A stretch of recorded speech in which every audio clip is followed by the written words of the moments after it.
हम लेके आए हैं आपके सामने कक्षा 9 की मैथमेटिक्स का अध्याय 1 संख्या पद्धति नंबर सिस्टम। इन नंबर सिस्टम में यानी कि नाम से ही क्लियर है संख्या पद्धति। इस चैप्टर में हमको केवल और केवल संख्याओं के बारे में पढ़ना है। तो आइए जानते हैं कि संख्याएं क्या होती हैं। सबसे पहले हम पढ़ते हैं प्राकृत संख्याएं यानी कि नेचुरल नंबर। नेचुरल नंबर क्या होते हैं? वे संख्याएं जिनसे किसी वस्तु, व्यक्ति या किसी भी प्रकार की संख्या की गणना की जा सके प्राकृत संख्याएं कहलाती हैं। जैसे हम क्या कह सकते हैं कि एक है तो एक से किसी वस्तु को गिना जा सकता है, व्यक्ति को या किसी भी प्रकार की संख्या हो उसको गिना जा सकता है एक से। दो से गिना जा सकता है, तीन से, चार से, पाँच से, छः से, यानी कि बहुत n तक हम मान सकते हैं कि n तक हम जितनी भी संख्याएं हैं उनसे किसी संख्या को गिना जा सकता है। वो संख्याएं प्राकृतिक, ये सारी संख्याएं प्राकृतिक संख्याएं कहलाती हैं। जिन संख्याओं से किसी वस्तु को गिना जा सके प्राकृतिक संख्याएं कहलाती हैं। आप लोगों ने क्लास 6, 7, 8 में एक पढ़ा होगा संख्या रेखा।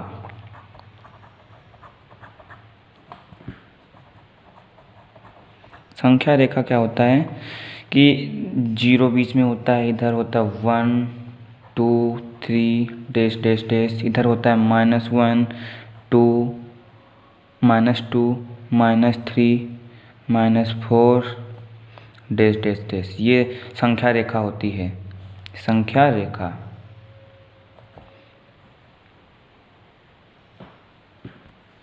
इस संख्या रेखा में प्राकृत संख्याएं कौन सी हैं? ये संख्याएं प्राकृत संख्याएं हैं जिनसे हम किसी वस्तु को गिन सकते हैं, प्राकृत संख्याएं। अब आप सपोज कीजिएगा कि आप एक नंबर पे खड़े हुए हैं। एक पे खड़े आपके पास एक थैला है, आप एक को अपने थैले में डालते हैं, दो को, 3 को, ऐसे डालते चले जाते हैं। आप आगे बढ़ते चले जाते हैं इधर की तरफ और जितनी भी संख्याएं मिलती हैं आप एक थैले में उसको डाल लेते हैं। एक थैला है आपके पास, उस थैले में डाल लेते हैं। लेकिन आप आगे बढ़ते ही जाते हैं, संख्याएं कभी कम नहीं पड़ती हैं। इससे हमको क्या पता चलता है कि प्राकृतिक संख्याएं कभी समाप्त नहीं होती हैं, यानी कि प्राकृतिक संख्याएं अनंत तक होती हैं।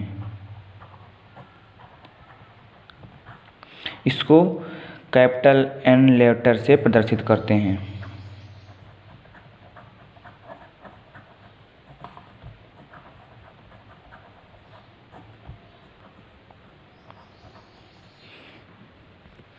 तो आइए जानते हैं हम पूर्ण संख्याएं क्या होती हैं। पूर्ण संख्याएं प्राकृत संख्याओं में शून्य यानी कि जीरो को मिलाने पर बनी संख्या क्या कहलाती हैं? पूर्ण संख्याएं। तो प्राकृत संख्याएं ये हैं, ये प्राकृत संख्याएं हैं। इसमें अगर हम जीरो को भी शामिल कर लेते हैं तो पूर्ण संख्याएं बनती हैं। देखिए 0 1 2 3 डैश डैश डैश डैश, ये हमारी जितनी भी संख्याएं बची अनंत तक, ये हमारी पूरी संख्याएं पूर्ण संख्याएं होती हैं। प्राकृत संख्याओं में शून्य को मिलाने पर प्राप्त संख्याएं प्राकृत संख्याएं पूर्ण संख्याएं कहलाती हैं। पूर्ण संख्याओं को कैपिटल W से प्रदर्शित करते हैं। होल नंबर, होल का W पूर्ण संख्याओं को W से प्रदर्शित करते हैं।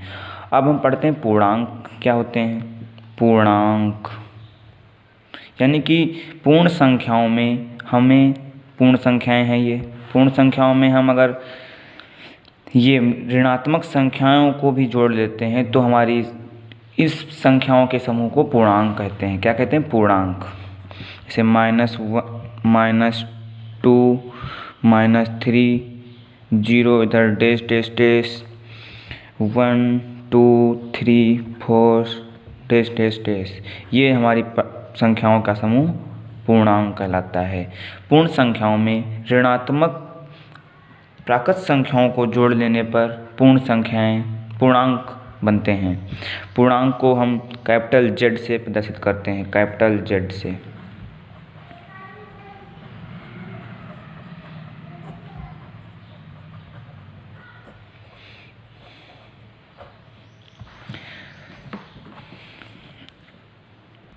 अब हम बात करते हैं परिमेय संख्याएं, रैशनल नंबर क्या होती है। इस चैप्टर में केवल संख्याओं के बारे में ही पढ़ना है। अभी तक हमने पढ़ा प्राकृत संख्याएं, पूर्ण संख्याएं, पूर्णांक, पर आप पढ़ते हैं परिमेय संख्याएं, रैशनल नंबर।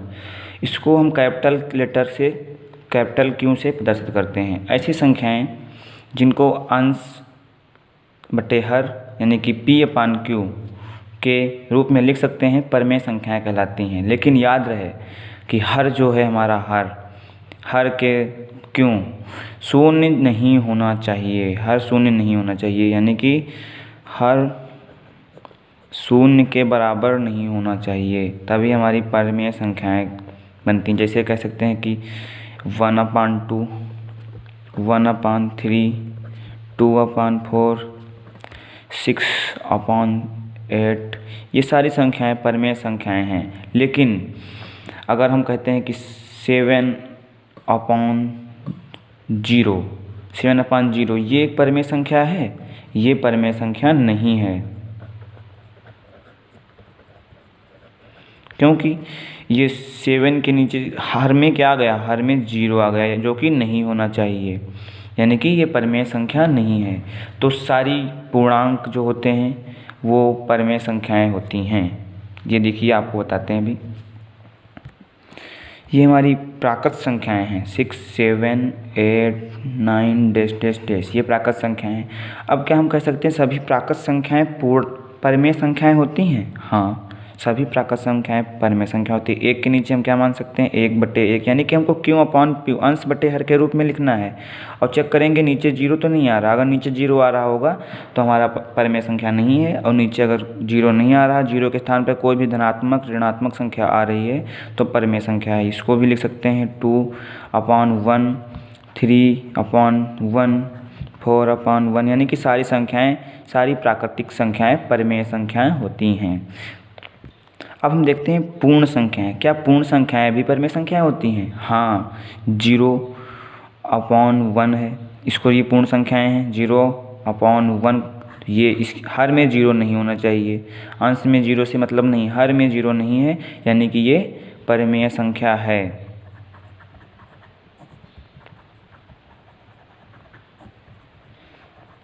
1 ये भी परिमेय संख्या है। 2 आगे जितनी भी संख्याएं होंगी सभी परिमेय संख्या होंगी, यानी कि कह सकते हैं पूर्णांक, पूर्ण संख्याएं व प्राकृत संख्याएं परिमेय संख्याएं होती हैं। अब पूर्णांक देख लेते हैं। क्या पूर्णांक भी परिमेय संख्याएं होती हैं?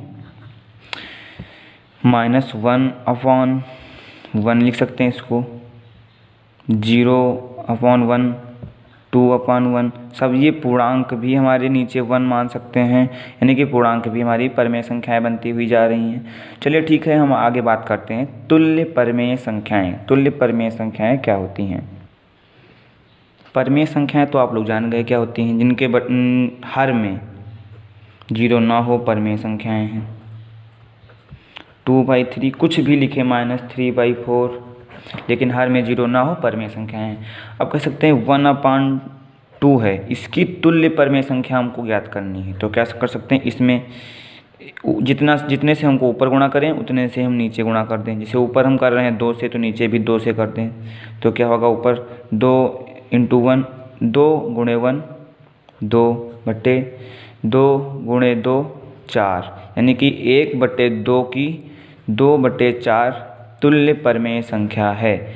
अब हम 2/4 की तुल्य परिमेय संख्या ज्ञात करते हैं। तो कैसे ज्ञात करेंगे, जितनी से ऊपर हम गुणा करें, अगर ऊपर हम गुणा कर रहे हैं 100 से, तो नीचे भी हम 100 से गुणा कर दें, तो जो संख्या प्राप्त होगी वो तुल्य परिमेय संख्या होगी। ऊपर क्या होगा, 200/400, 200/400 हमारी 2/4 की तुल्य परिमेय संख्या है। तुल्य परिमेय संख्या समझ गए, 2/4 है, 4/8 है, 6/4 12 है, 2 चक्कू 8, 4 चक्कू 16, ये तुल्य परिमेय संख्या है। यानी कि ऊपर भी जिस संख्याओं से गुणा करते हैं उसी संख्याओं से नीचे गुणा करते चले जाएंगे, तुल्य परिमेय संख्याएं मिलती चली जाएंगी। तो हम लोगों ने जो कुछ भी पढ़ा, 5 प्रकार की संख्याएं पढ़ी, 6 प्रकार की, 5 या 6 प्रकार की पढ़ी हम लोगों ने, कि प्राकृत संख्याएं पढ़ी, प्राकृत संख्याओं के बाद पूर्ण संख्याएं पढ़ी, पूर्ण के बाद पूर्णांक पढ़े, पूर्णांक के बाद परिमेय पढ़ी, परिमेय संख्याएं क्या होती हैं, परिमेय संख्याओं के बाद हमने तुल्य परिमेय संख्याओं के बारे में पढ़ा। अब हम NCERT बुक से कुछ क्वेश्चन कर लेते हैं, आज उदाहरण करते हैं, अगली पार्ट में हम एक्सरसाइज 1.1 करेंगे। ठीक है, आज हम उदाहरण कर रहे हैं। देखिए उदाहरण क्या कह रहा है। उदाहरण नंबर 1, सत्य असत्य कथन हमको बताना है। ये 3 कथन दिए हुए हैं, इसमें कौन सा सत्य है कौन सा असत्य है हम बता चुके हैं। अगर ये चीज़ें जो पूछ रहा है ये हम बता चुके हैं आपको पीछे। अब हम इसको सॉल्व करते हैं, देखते हैं कैसे।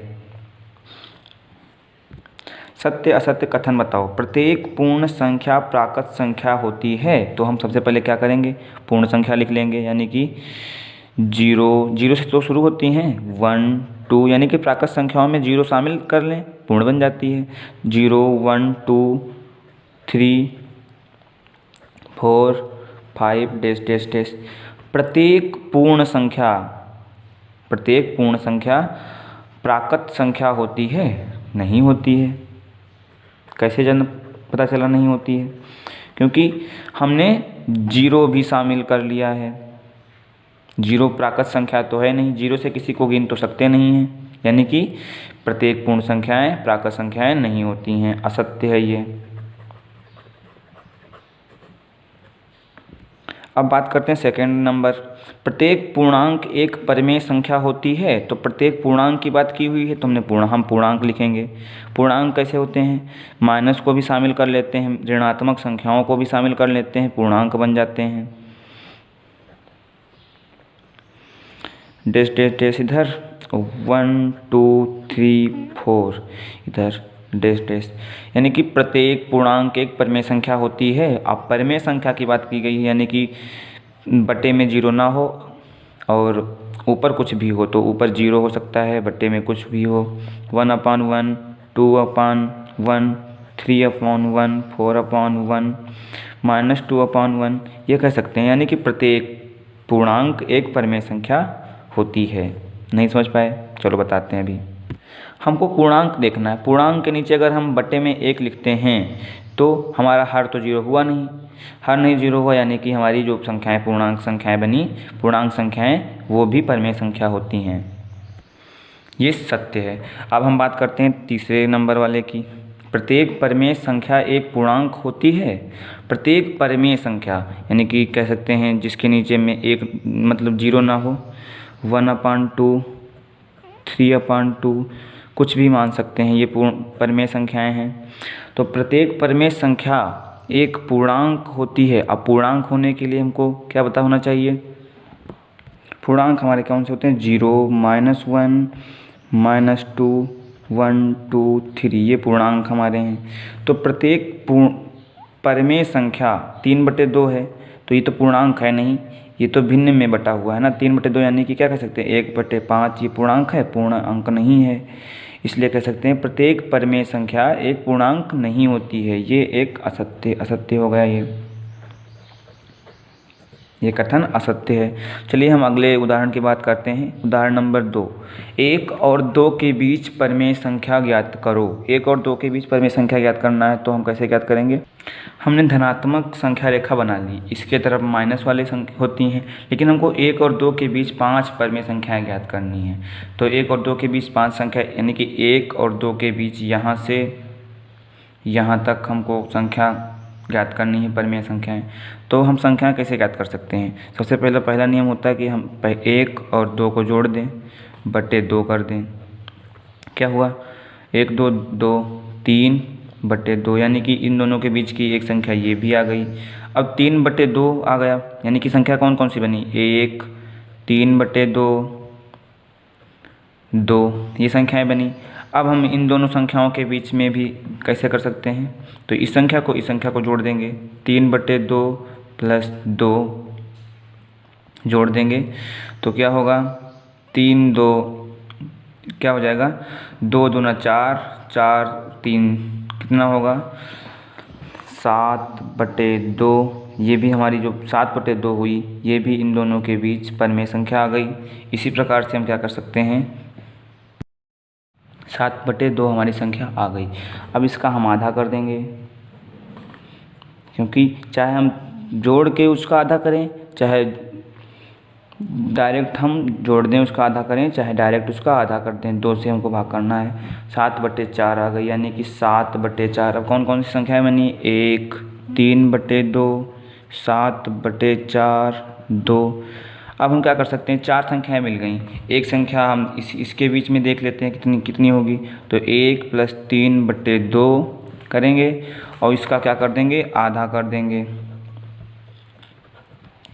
2 × 1 = 2 और 3 5/2 का आधा कितना होगा, 5/4 ये हो जाएगा। यानी कि हमारी 5 परिमेय संख्याएं आ गई। 1 व 2 के बीच 5 परिमेय संख्याएं आ गई। कौन कौन सी, 1 5/4, 3/2, 7/4, 2। ये हमारी 5 परिमेय संख्याएं हो गई। इससे हमको एक चीज़ ये भी पता चलती है कि प्रत्येक किन्हीं भी 2, 1 2 3 4 किन्हीं भी 2 संख्याओं के बीच अनंत परिमेय संख्याएं होती हैं। जैसे 3 है और 4 है, इसके बीच में हम 5, तो जैसे भी 1 और 2 के बीच 5 हमने ज्ञात किया था, ऐसे 3 और 4 के बीच तो 5 होंगी। बहुत संख्याएं होंगी, 5 ही नहीं अनंत संख्याएं होती हैं। हम दो संख्या लेंगे, जोड़ेंगे उसको और दोनों संख्याओं को आधा कर देंगे। फिर 2 संख्या लेंगे, जोड़ेंगे, आधा कर देंगे, हमारी संख्या पर में संख्याएं बनती चली जाएंगी। इससे हम कह सकते हैं 2 संख्याओं के बीच अनंत परिमेय संख्याएं होती हैं। ठीक है बच्चों, इसी के साथ हम ये पार्ट इंट्रोडक्शन का ये पार्ट यहीं पे समाप्त करते हैं। अगर आपको इस पार्ट में कहीं भी दिक्कत हुई हो, कोई भी क्वेश्चन में किसी भी संख्या में जो आप समझ ना पाए हों, तो कमेंट बॉक्स में पूछ सकते हैं। और इस चैनल को सब्सक्राइब करना मत भूलिएगा। अगर आपको ये वीडियो अच्छा लगा हो तो इसको लाइक कीजिएगा।